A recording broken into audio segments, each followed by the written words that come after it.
Hey guys, Harry here. So with Hardline Closed Beta coming to an end soon, I thought I'll make my Closed Beta review. A lot of you guys have asked for my opinion of the game. The main question I get asked a lot is, from a long time Battlefield player, is it worth investing your money in? Which I'll answer later on. The review does go for a little long, but I hope you guys bear with me. So firstly, let's compare some aspects of Hardline to BF4. From what we have access to in beta, there's very limited amount of noob weapons in Hardline. For example, the Airburst and M320 LVG rounds from BF4 have caused so much frustrating gameplay. In Hardline, there's no Airburst and LVG rounds. However, Hardline still has the auto lock-on stingers, which is a shame, but overall, these kind of weapons are very limited. In my opinion, a good game is where it has almost zero aspects that cause frustration and for you to feel absolute hatred towards the game. Hardline so far seems like they've done a good job and making sure the game is fun and enjoyable as possible. In saying that though, once the game is fully released, who knows what the arsenal will be like. And staying on topic of the arsenal, in closed beta I really liked the weapons so far. I thoroughly enjoyed using the AKM. In fact, it was by far my most used and favourite weapon in the game. It's pretty much if a Scar-H and the AEK assault rifles had a baby, it would be the AKM. And having a weapon you really enjoy using really helps to enjoy the game overall. On that note, all the weapons can be brought with in-game money earned in the different game modes, and the attachments are unlocked by obtaining weapon service stars. I'm not entirely convinced by this system, but we'll see how it pans out once the game is fully released. Now you're probably thinking, why aren't you addressing the elephant in the room, Harry? Talk about the cops and robbers theme. I'll get into that, but I just want to leave that to later on in the video. So let's talk about gameplay and if blood money and heist game modes actually work. Yes, they do work and are extremely enjoyable, especially if you're on TeamSpeak with a couple of friends. Though I really wanted to see some of the larger scale action like a typical Battlefield game. Large scale battles are extremely important if you want to keep that Battlefield spirit and encourage veteran players to play the game. I don't know if Conquest will be available or would even work in Hardline, but I really do hope we have at least some kind of 64 player huge scale game mode. I know not everyone likes large scale combat, but at least it will be there for players that do. Obviously there's no jets and boats and whatnot, well at least not in beta. Vehicular combat has been reduced down to focus on infantry combat. Now don't get me wrong, I do love infantry combat. Being tactical and figuring out where the enemy is flanking and whatnot I really do enjoy, but you do have those times where you just want to team up with your friend, jump in the attack helicopter and go on a tank killing rampage. And that aspect is the beauty of a Battlefield game. However, that aspect doesn't really seem to exist in Hardline currently. Yes, you and a friend can still jump in the attack heli or harden attack truck. I don't know what it was, but it just didn't feel the same. I'm all open for more infantry focused gameplay, but I don't want a COD style of game. That is absolutely paramount for me. I don't want to be playing any FPS games that resemble or mimic COD style of combat. I won't get into why I hate COD, but I'm sure the reasons are obvious. I'm not saying Hardline feels like COD. They do keep the Battlefield feeling, luckily, with how weapons handle in terms of recoil and suppression, as well as gun sounds and statistics of each weapon. Pretty much the whole feeling of the game, like your character movements and animations you'll see your soldier make in various situations, really feels cross between BF3 and Bad Company 2. I don't know if anyone else felt that way or I'm just completely wrong about that, but it's definitely different to BF4. All the attachments are pretty much a copy and paste from BF4. And we also have the addition of extended mags. I absolutely miss extended mags from BF3. I really wish it was in BF4, so it's good to see it in Hardline. Equip the AKM assault rifle, attach the extended mags, muzzle brake and angled foregrip, and it's GG.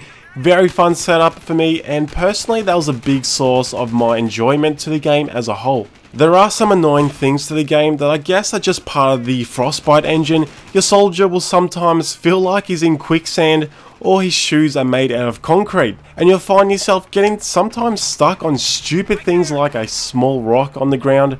Now, let's talk about my perspective of the game to a veteran player and a new player to the series. For a veteran player, as soon as you hear it's a cops and robbers theme, you're immediately going to think, what in the actual fuck? That's pretty much the reaction I had. Cops and robbers in a Battlefield game just feels so bizarre. But I am a very open-minded person, so I'm curious to see how Visceral are going to play out this theme. And I can't help but think police and robbers is actually pretty cool, but I would prefer a military theme. I've done about 20 hours or so in closed beta, and for me personally, the first 10 hours or so, I kept thinking this just feels so weird. What happened to the military type of theme? Cops and robbers just feel so out of place. However, it did eventually grow on me somewhat, but even after the 20 hours, I'm still not completely convinced. I don't know if that's because we only have access to very limited slice of the content, or it just downright doesn't work in a Battlefield game. Once the game releases, I have a feeling for a lot of people to even want to buy a Battlefield game with a cops and robbers theme, Visceral are going to have to make damn sure they get the rest of the game right and in a stable, playable state.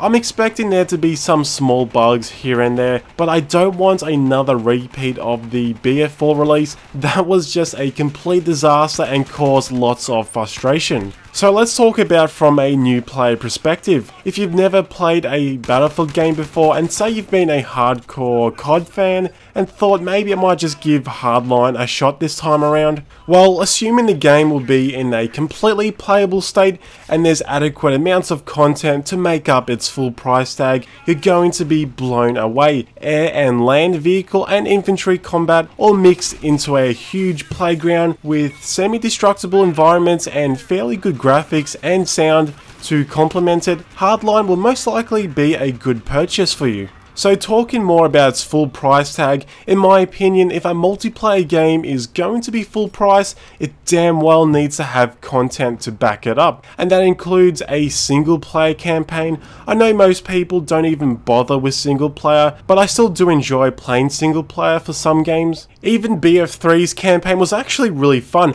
I enjoyed the jet mission a ton. Visceral have said Hardline single player is going to be very involved and have a deep storyline, and I'm assuming there'll be good amounts of missions. In saying that though, multiplayer is the main focus these days, and Visceral have to make sure the content is there on release, in terms of a large array of maps and game types, weapons, customization, gadgets, vehicles and everything else that comes with a Battlefield game.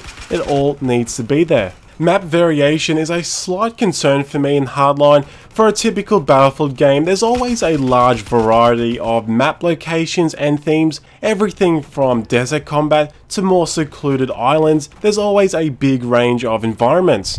And that's really important to me. I don't want to be playing on maps that are similar, which brings me to think, what can Visceral possibly come up for in a cops and robbers theme? Yeah, sure, they can do maybe a few city maps and maybe throw in a desert map, but really what else can there be? Luckily the closed beta is 5 to 6 months before release, and Visceral seem like they're doing a good job in terms of development, and they've been taking a lot of player feedback, which is very important and a good sign to see from a developer. So my overall opinion of Battlefield Hardline, from what I've seen in closed beta and taking into account how Visceral are handling the game, it does look promising and so far it's really enjoyable, but like I said, wait till it's out and see this state of the game, then make your decision. Remember, talk with your money.